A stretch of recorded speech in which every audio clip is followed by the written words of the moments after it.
Le corbeau et le renard. L'histoire se passe en plein hiver, dans un grand bois, près de chez vous. Monsieur Corbeau, perché sur un grand arbre, tenait dans son bec un gros fromage à point. Miam! Il s'apprêtait à le manger sans tarder.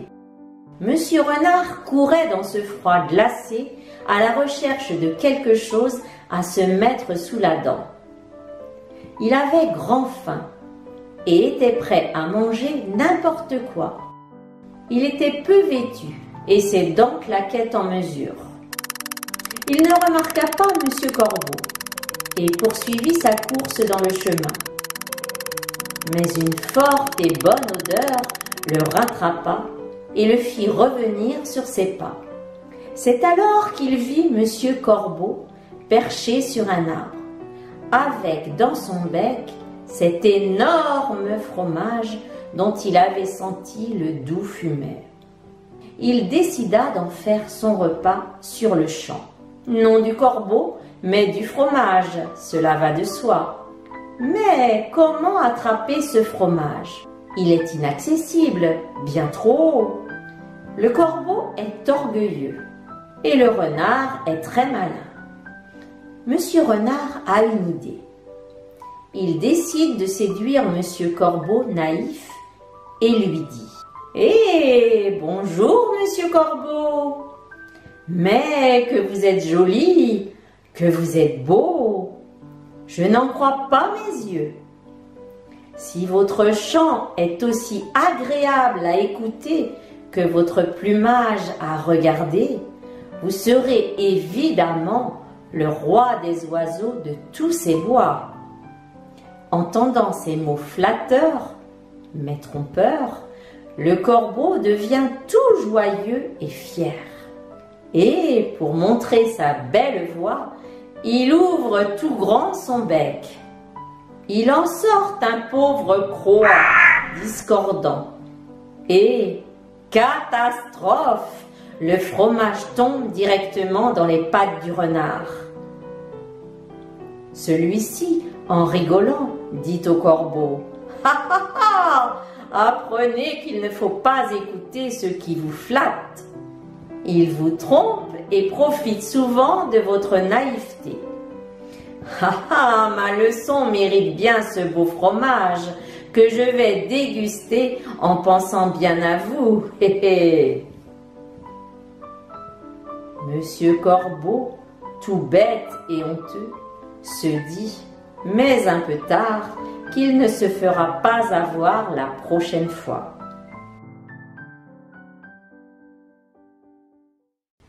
Scénette inspirée de la fable de Jean de La Fontaine, Le corbeau et le renard.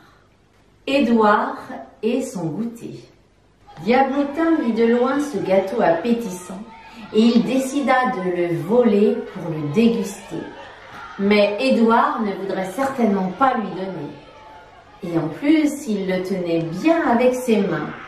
Difficile alors de lui prendre. Édouard est très fier, mais Diablotin, lui, est très malin.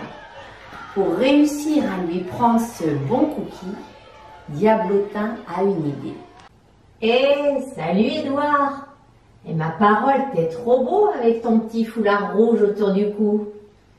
Et ta chemise à pois rouge te va super bien. En plus, t'es drôlement bien coiffé aujourd'hui. Dis donc, si en plus t'étais capable de frapper des deux mains le plus vite possible, eh bien ma parole, tu serais le plus fort de tous les enfants de cette école. »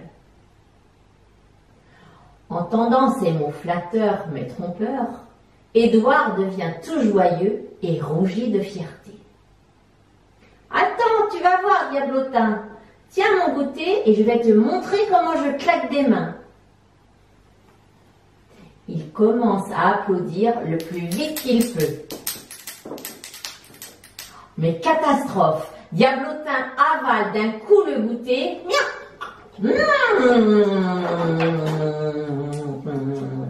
Miam, Merci de m'avoir applaudi, Édouard, pour la belle leçon que je viens de te donner et qui mérite bien ce bon cookie, n'est-ce pas?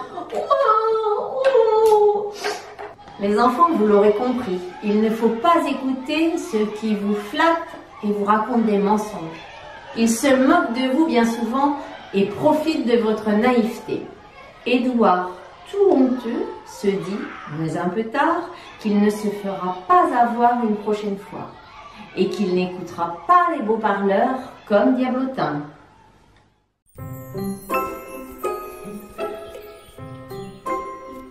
Les fables de La Fontaine, illustrées par Jean Bastien. Le corbeau et le renard. Maître Corbeau, sur un arbre perché, tenait en son bec un fromage. Maître Renard, par l'odeur alléchée, lui tint à peu près ce langage. « Eh, bonjour, monsieur du Corbeau, que vous êtes joli, que vous me semblez beau. Sans mentir, si votre ramage se rapporte à votre plumage, vous êtes le phénix des hôtes de ces bois. » À ces mots, le corbeau ne se sent pas de joie. Et pour montrer sa belle voix, il ouvre un large bec, laisse tomber sa proie. Le renard s'en saisit et dit « Mon bon monsieur, apprenez que tout flatteur vit aux dépens de celui qui l'écoute. Cette leçon vaut bien un fromage, sans doute. » Le corbeau, honteux et confus, jura mais un peu tard qu'on ne l'y prendrait plus.